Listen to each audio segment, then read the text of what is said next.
저 인턴 최하점입니다.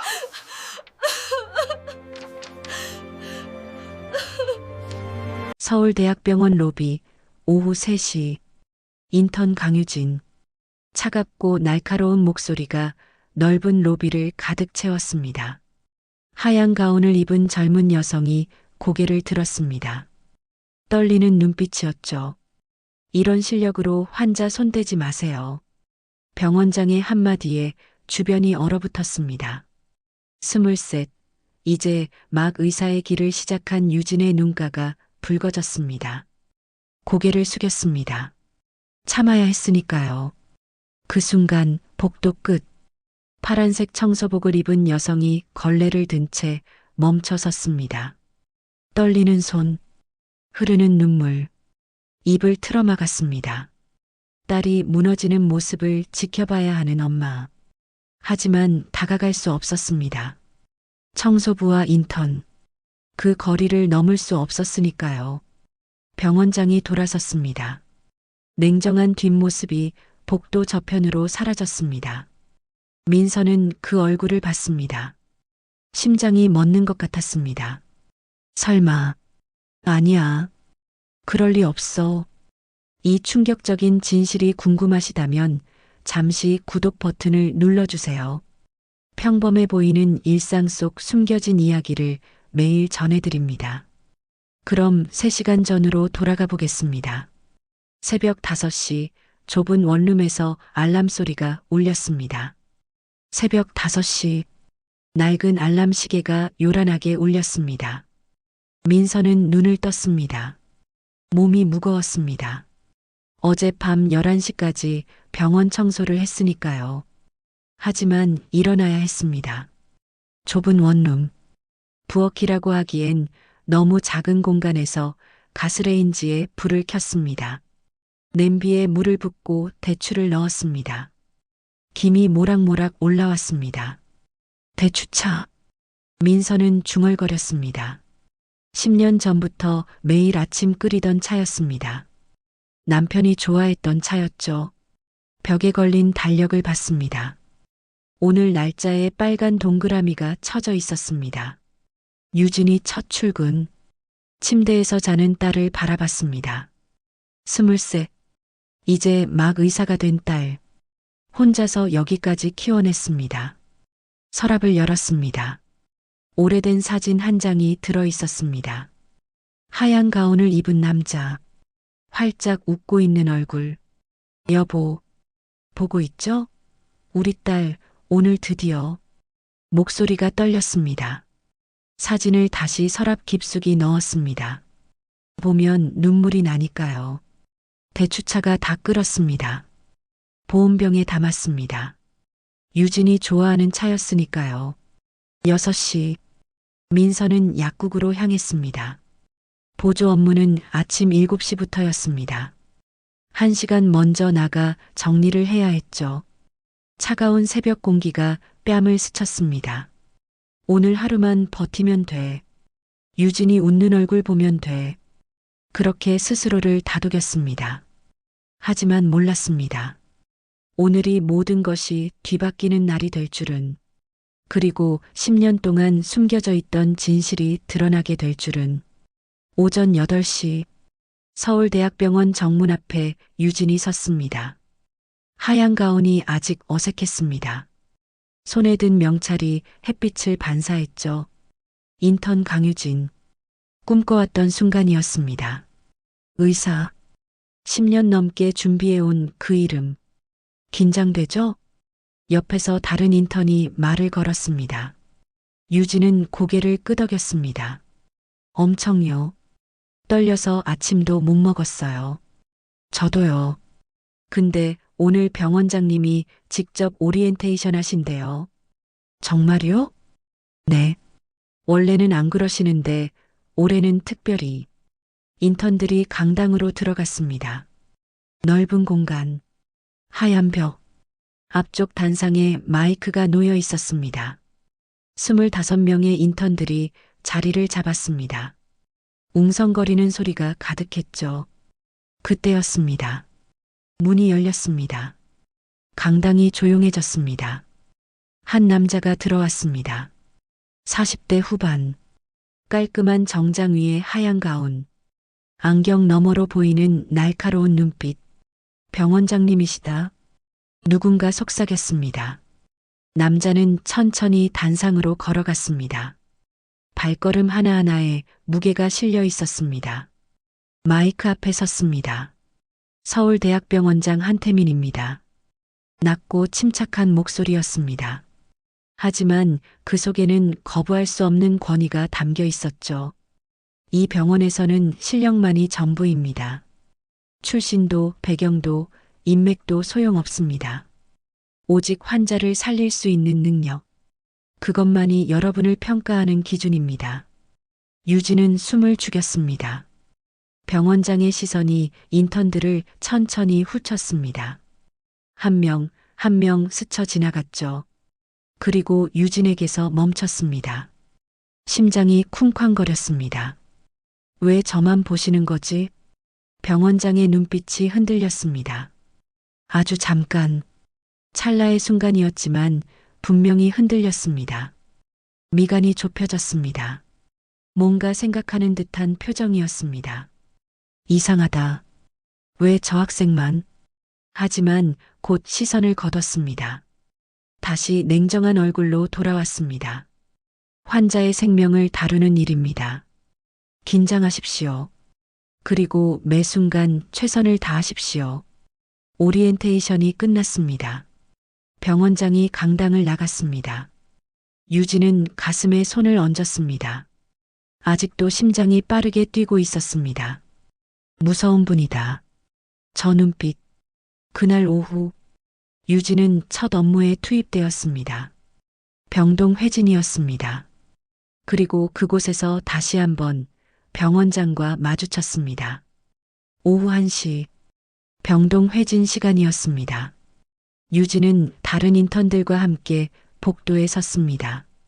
손에는 환자 차트가 들려 있었죠. 떨리는 손으로 꽉 쥐었습니다. 긴장하지 마. 첫날이니까 실수해도 괜찮아. 선배 인턴이 속삭였습니다. 하지만 그 말은 틀렸습니다. 병원장이 나타났습니다. 하얀 가운 자락이 휘날렸습니다. 뒤따르는 교수들, 전공의들, 10여 명의 의료진이 함께 움직였습니다. 환자 상태 보고 병원장의 목소리가 차갑게 떨어졌습니다. 선배 레지던트가 보고를 시작했습니다. 병원장은 고개를 끄덕이며 들었습니다. 다음 환자. 병실을 옮겼습니다. 인턴, 이 환자 차트 설명해 보세요. 갑자기 병원장이 유진을 가리켰습니다. 심장이 멎는 것 같았습니다. 예. 환자는 62세 남성으로 유진이 떨리는 목소리로 말하기 시작했습니다. 차트를 보며 하나씩 읽어내려갔죠. 혈압은 140에 90이고 혈당은 멈추세요. 병원장의 차가운 목소리가 유진의 말을 끊었습니다. 지금 차트 순서가 틀렸습니다. 네. 검사 결과 날짜 순서를 확인해 보세요. 오늘 것이 먼저 와야 하는데 어제 것을 먼저 보고하셨습니다. 유진의 얼굴이 하얗게 질렸습니다. 급히 차트를 다시 봤습니다. 정말이었습니다. 순서가 바뀌어 있었습니다. 죄송합니다. 환자 치료에서 정보의 시간 순서는 생명과 직결됩니다. 이런 실수가 환자를 죽일 수 있다는 걸 모르십니까? 주변이 조용해졌습니다. 다른 인턴들이 숨을 죽였습니다. 교수들도 눈치를 봤습니다. 다시는 이런 일 없도록 하세요. 이런 식이면 환자 손대지 마십시오. 병원장의 목소리에는 감정이 없었습니다. 그저 차갑고 냉정했습니다. 유진은 고개를 숙였습니다. 눈물이 핑 돌았지만 참았습니다. 참아야 했습니다. 병원장은 다음 병실로 향했습니다. 회진이 끝났습니다. 유진은 화장실로 뛰어갔습니다. 문을 잠그고 변기 뚜껑을 닫고 앉았습니다. 눈물이 쏟아졌습니다. 첫날부터 왜 나만 그때였습니다. 화장실 밖 복도. 파란색 청소복을 입은 여자가 걸레질을 하고 있었습니다. 민서였습니다. 화장실에서 흐느끼는 소리가 들렸습니다. 딸의 목소리였습니다. 민서의 손이 멈췄습니다. 걸레를 꽉 쥐었습니다. 주먹이 떨렸습니다. 가슴이 찢어지는 것 같았습니다. 유진아. 하지만 들어갈 수 없었습니다. 청소부 엄마가 인턴 딸을 위로할 수는 없었으니까요. 민서는 눈물을 흘리며 복도를 닦았습니다. 그리고 그 순간 저 멀리 복도 끝에서 병원장이 걸어오고 있었습니다. 사흘이 지났습니다. 매일 같은 일이 반복됐습니다. 회진 때마다 병원장은 유진만 불렀습니다. 다른 인턴들은 실수해도 넘어갔습니다. 하지만 유진의 실수는 절대 용납되지 않았습니다. 인턴 강유진, 다시. 인턴 강유진, 이건 뭡니까? 인턴 강유진, 최하점입니다. 동료들이 수군거렸습니다. 왜 유진이만 저렇게 혼내시는 거지? 병원장님이 원래 엄격하시긴 한데 저 정도는 처음이야. 유진은 점점 작아졌습니다. 웃음이 사라졌습니다. 밥도 제대로 먹지 못했습니다. 복도 구석에서 민서는 그 모습을 지켜봤습니다. 걸레를 쥔 손이 하얗게 질렸습니다. 입술을 깨물었습니다. 눈물이 흘렀습니다. 하지만 다가갈 수 없었습니다. 저녁 9시, 좁은 원룸으로 돌아온 유진은 소파에 쓰러졌습니다. 민서가 대추차를 내밀었습니다. 유진아, 이거라도 마셔. 엄마, 나 그만둘까봐. 민서의 가슴이 철렁했습니다. 무슨 소리야? 내가 얼마나 이 순간을 기다렸는데. 근데 너무 힘들어. 그 사람, 병원장님이 너무 무서워. 유진의 목소리가 떨렸습니다. 민서는 딸을 꼭 안았습니다. 견뎌. 조금만 더 견디면 익숙해질 거야. 하지만 민서도 알고 있었습니다. 이건 단순한 엄격함이 아니라는 것을. 병원장실. 한태민은 창밖을 바라보고 있었습니다. 책상 위에는 인턴들의 평가서가 놓여 있었습니다. 그중 하나를 집어들었습니다. 강유진. 사진을 오래 들여다봤습니다. 왜? 이 학생만. 설명할 수 없었습니다. 이 인턴을 볼 때마다 가슴이 답답했습니다. 뭔가 잘못하면 견딜 수 없이 화가 났습니다. 마치 소중한 사람이 다칠까봐 두려운 것처럼. 하지만 이해할 수 없었습니다. 왜 처음 보는 인턴에게 이런 감정이 드는지. 문이 열렸습니다. 김 부원장이 들어왔습니다. 태민, 강유진 인턴 평가가 너무 가혹하지 않나? 환자 안전을 위해서입니다.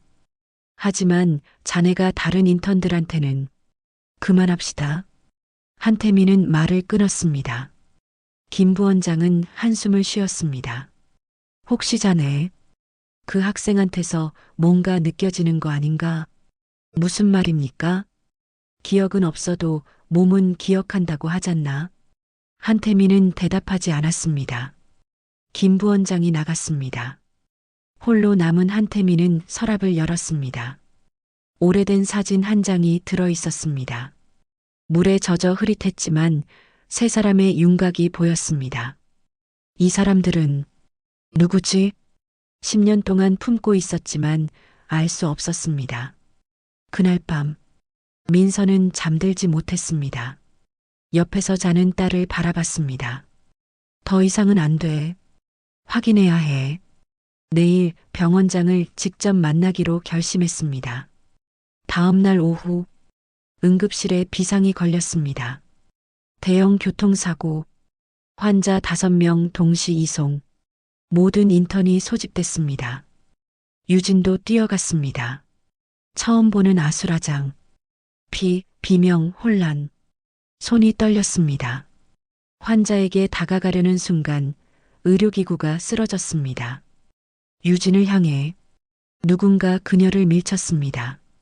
쿵. 바닥에 넘어진 유진. 기구는 방금 전 그녀가 서 있던 자리에 떨어졌습니다. 병원장이었습니다. 숨을 헐떡이며 유진을 내려다봤습니다. 창백한 얼굴, 떨리는 손, 유진. 작은 목소리가 흘러나왔습니다. 병원장은 깜짝 놀라 입을 막았습니다. 괜찮습니까, 인턴? 재빨리 말을 고쳤습니다. 유진이 일어섰습니다. 병원장은 황급히 다른 환자에게로 향했습니다. 복도 유리문 너머 민서가 봤습니다. 청소 카트를 밀다 멈춘 채로 지금 유진이라고 불렀어. 심장이 쿵쾅거렸습니다. 응급처치가 계속됐습니다. 병원장의 정확한 손놀림, 빠른 판단. 소매가 걷히며 왼쪽 눈썹 끝 흉터가 보였습니다. 민서의 눈이 커졌습니다. 저 흉터, 수술 중 다쳤던.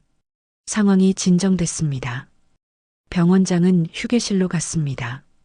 민서는 조용히 따라갔습니다. 모퉁이에 숨어 지켜봤습니다. 커피를 탔습니다. 설탕 2스푼. 맞아. 꼭 2스푼. 간호사가 보온병을 가져왔습니다. 병원장님, 대추차 드릴까요? 괜찮습니다. 하지만 보온병 뚜껑이 열리자 향이 퍼졌습니다. 병원장이 멈췄습니다. 그 냄새를 맡았습니다. 얼굴이 굳었습니다. 미간을 찌푸렸습니다.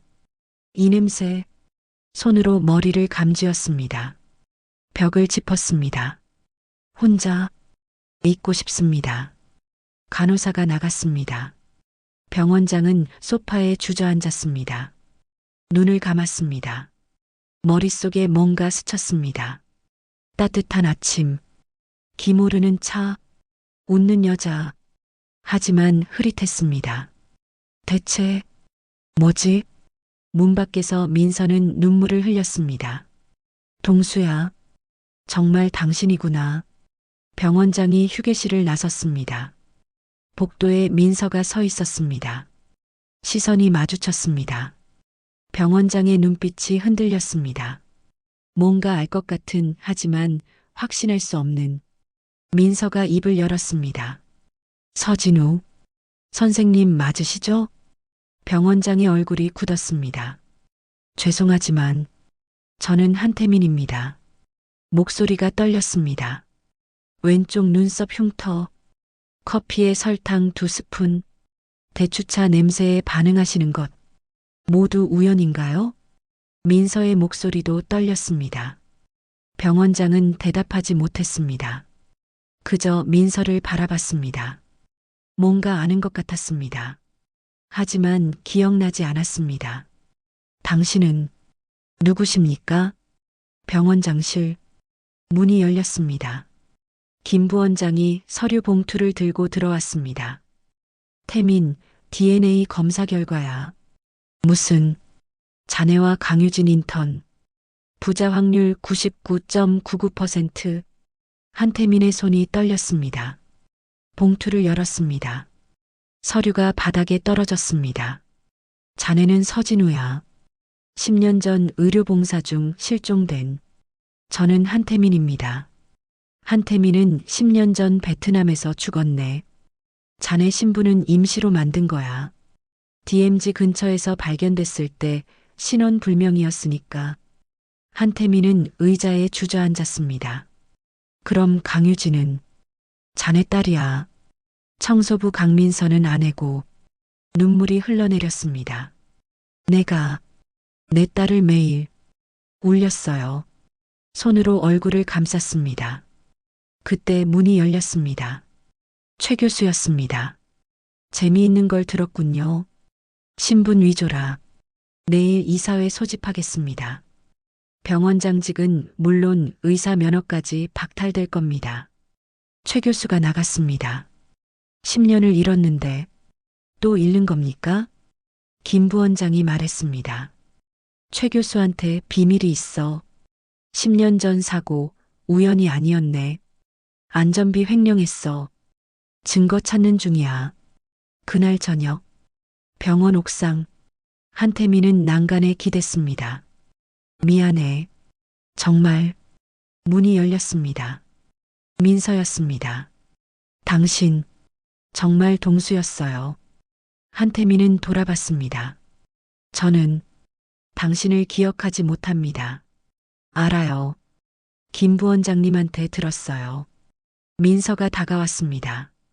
하지만 몸은 기억했잖아요. 유진이 위험할 때 구했잖아요. 대추차 냄새 맡고 흔들렸잖아요. 그래도 용서받을 수 없어요. 제 딸을 당신 잘못이 아니에요. 민서가 한태민의 손을 잡았습니다. 살아있어줘서 고마워요. 그것만으로 충분해요. 한태민은 민서를 바라봤습니다. 어떻게 이렇게 말할 수 있습니까? 10년 동안 당신 없이 살았어요. 매일 무덤 앞에서 울었어요. 근데 살아있었잖아요. 이보다 더 큰 기적이 어디 있어요? 두 사람은 서로를 바라봤습니다. 하지만 유진이는 절 용서하지 않을 겁니다. 시간이 필요할 거예요. 유진이도 언젠가는. 그때 옥상 문이 다시 열렸습니다. 유진이었습니다. 세 사람이 마주 섰습니다. 옥상, 세 사람이 마주 섰습니다. 유진은 엄마와 병원장을 번갈아 봤습니다. 저는 당신 아버지입니다. 한태민의 목소리가 떨렸습니다. 서진우, 10년 전 실종됐던 유진의 얼굴이 굳었습니다. DNA 검사 결과 나왔어요. 99.99% 우린 부녀입니다. 말도 안 돼요. 유진아. 한태민이 다가갔습니다. 유진은 뒤로 물러섰습니다. 가까이 오지 마세요. 유진의 목소리가 떨렸습니다. 전 그날 아버지가 아니라 병원장에게 버림받았어요. 매일 밤 울었어요. 왜 날 미워하시는지. 눈물이 흘렀습니다. 공개적으로 모욕당했어요. 동료들 앞에서. 한태민은 무릎을 꿇었습니다.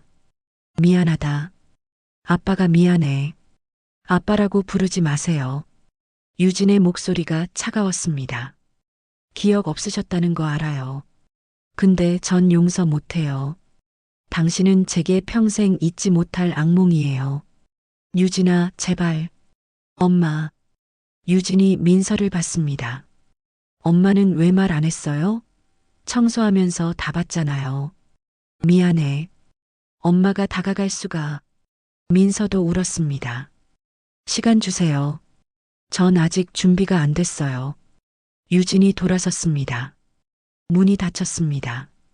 한태민은 주저앉았습니다. 제가 망쳤어요. 민서가 어깨를 잡았습니다. 시간이 필요해요. 다음 날 이사회 최 교수가 서류를 펼쳤습니다.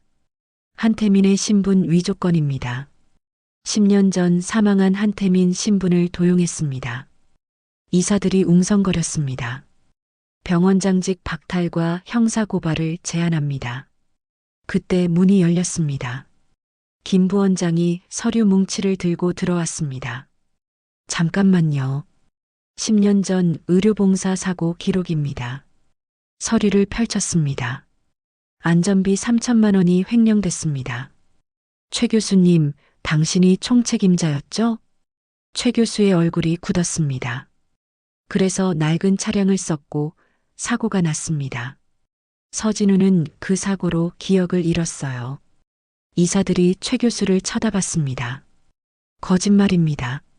은행 기록이 있습니다. 그리고 서진우를 사망 처리한 것도 당신이었죠.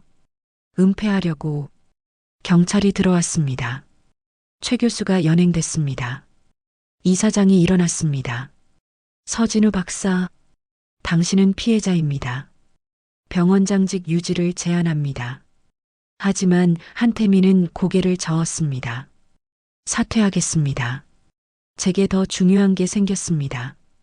병원 옥상. 며칠 후 한태민은 혼자 앉아 있었습니다. 문이 열렸습니다.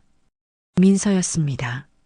보온병을 들고 대추차 끓였어요. 한태민은 미소 지었습니다. 민서가 옆에 앉았습니다. 그때 또 문이 열렸습니다. 유진이었습니다. 옥상, 유진이 천천히 다가왔습니다. 한태민과 민서는 숨을 죽였습니다. 유진은 두 사람 앞에 섰습니다. 최 교수님, 연행됐다고 들었어요. 그래. 10년 전 진실이 밝혀졌어. 민서가 대답했습니다. 유진은 한태민을 봤습니다. 사퇴하셨다면서요? 응. 더 중요한 게 생겼거든. 한태민이 유진을 바라봤습니다. 침묵이 흘렀습니다. 바람이 불었습니다. 유진이 입을 열었습니다. 저 생각 많이 했어요. 며칠 동안 목소리가 떨렸습니다. 당신 잘못이 아니란 거 알아요. 기억 없으셨으니까. 근데 눈물이 글썽였습니다. 아직은 아빠라고 못 부르겠어요. 상처가 너무 깊어서. 한태민은 고개를 끄덕였습니다. 괜찮아. 천천히 해도 돼. 하지만 유진이 한 발 다가갔습니다. 오늘은 같이 앉아도 되죠? 한태민의 눈에서 눈물이 흘렀습니다. 그럼 물론이지. 유진이 벤치에 앉았습니다. 한태민과 민서 사이에 민서가 보온병을 열었습니다. 대추차 향이 퍼졌습니다. 이거 제가 좋아하던. 한태민이 중얼거렸습니다. 네. 당신이 매일 마시던 거예요. 민서가 컵에 따랐습니다. 세 사람은 차를 마셨습니다. 말없이 조용히 석양이 지고 있었습니다. 유진이 작게 말했습니다. 아버진 아직 아니에요. 하지만 언젠가는 그렇게 부를 수 있을 것 같아요. 한태민은 고개를 끄덕였습니다. 기다릴게. 평생이라도. 민서가 두 사람의 손을 잡았습니다. 우리 다시 시작하자. 천천히. 노을이 세 사람을 비췄습니다. 화면이 천천히 어두워졌습니다. 기억은 사라져도 사랑은 남습니다. 10년의 공백도 상처도 서로를 향한 마음까지는 지우지 못했습니다. 가족은 언젠가 다시 만나게 되어 있습니다. 그리고 진짜 시작은 지금부터입니다. 여러분 곁에도 소중한데 당연하게 여기는 사람이 있지 않나요? 오늘 꼭 사랑한다고 말해보세요. 내일은 너무 늦을지도 모르니까요.